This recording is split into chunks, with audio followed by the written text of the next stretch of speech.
The latest crime stats show that South Africans are even less safe than before. We are losing the fight against gender-based violence, and violence is rising. Let's start by looking at the stats for the third quarter of last year.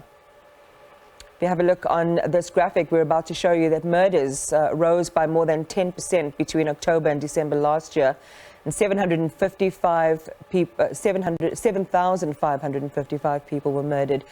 5,935 people were raped, and there was almost a 10% increase in rape and in all sexual offences compared to the same time in 2021. What really brings it home is how many people are in the wrong place at the wrong time each day. Take a look at this graphic. 84 people murdered every day in our country. 65 people are raped every day, and this includes, you can move on to the next graphic, and including rape and other sexual offences, 173 people are targeted every day. To discuss the crime stats this year, we're joined by Professor Nirmala Gopal, who is a criminologist from the University of KZN. Good evening to you, Prof, and thank you very much for your time. The Police Minister, Becky Cele, says the stats are not painting an overall positive picture of the crime situation in our country. That's, of course, an understatement. Would you agree? Good evening, Iman, and good evening to your viewers. Of course, that's an understatement. I would totally agree.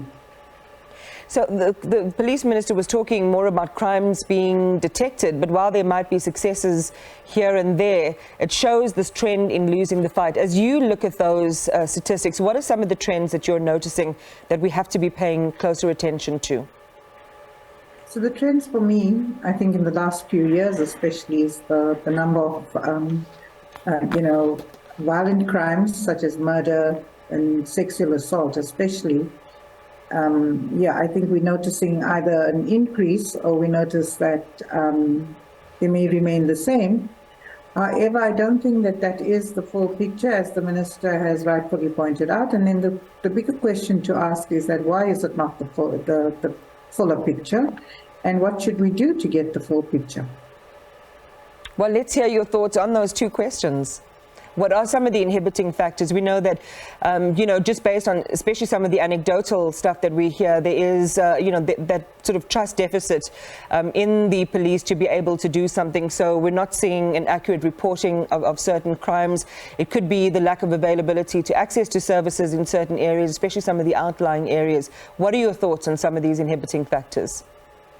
Yes, I think there's a couple of inhibiting factors. One of them is the fact that let's look at rape, for example, and women who are out in the rural areas and whether they have access to the criminal justice system. In the first instance, how many women in the rural areas, for example, have access to 10111?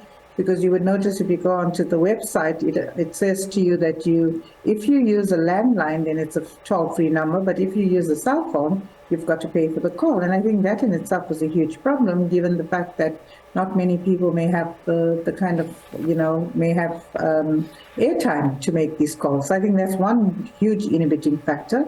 The second one is that violence and sexual violence has become so endemic in our society that we've normalized it. We've almost normalized it, and women are told to be silent around it. Many women are told to be silent around it, and even if they do report it, I'm sure there's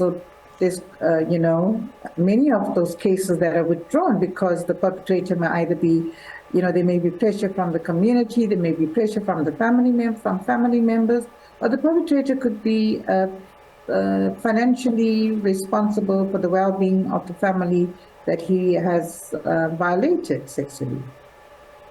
I mean, it's so important that you highlight the issue of the isolation that a lot of rape or sexual assault victims feel. These could be social, they could be in the community, and when that architecture of support is not there, it can be a really inhibiting factor. I want to turn our attention to murders next, Professor Gopal. 7,555 murders, according to the stats. Just under half of those, 3,144, with a firearm.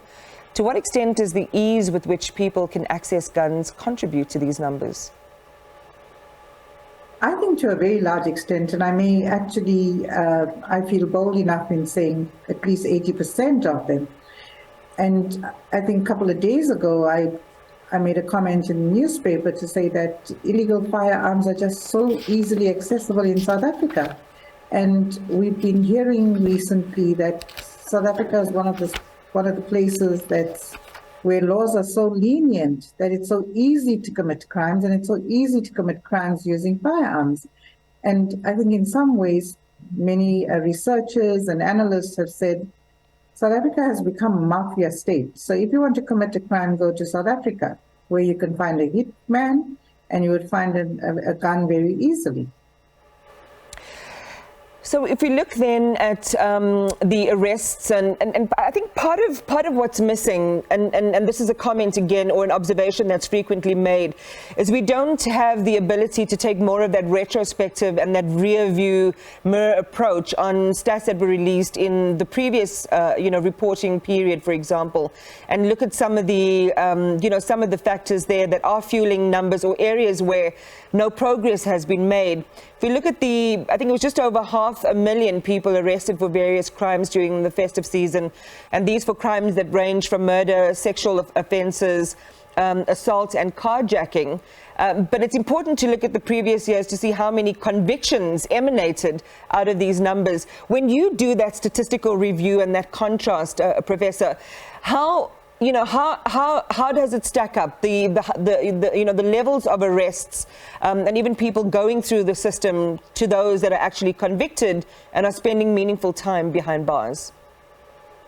So I think a very important and significant observation that you have made, Iman, the fact that does the South African Police Services, for example, do a retrospective check in terms of the trends, for example? The trends, but also the prosecution and the conviction rates. But I think anecdotal evidence at this point in time tells us that the conviction rates are usually under 10 or maybe just under 12 or under 10%. And I think those are very important. Then what happens is that we have very important questions to ask around that. Namely, and the most important one I think is that why are the conviction rates so low? And when potential rapists and murderers look at these conviction rates and they say to themselves, you can literally get away with murder in South Africa, you can literally get away with sexual assault, so the risk is not very high in terms of them being incarcerated. And that is a chilling observation you make there. And what it also shows us, Professor Gopal, is that whatever resources we are throwing at the issue of crime and this problem, this escalating problem of crime in South Africa, we're not getting enough bang for our buck. Pardon the unfortunate pun there. No, absolutely. I think we definitely don't invest in the right places. And, I've said this previously and I'm going to say it again. I really don't believe there's political will to address violence in our country. Because if there was political will, we almost 30 years into democracy, or over 30 years into democracy, and I think South Africans are feeling far more unsafe, especially women and children. They're feeling far more unsafe now than they did 30 or 20 or 30 years ago. And the big question is that, what are we doing to improve our systems, our security systems? And clearly we're not doing much at all.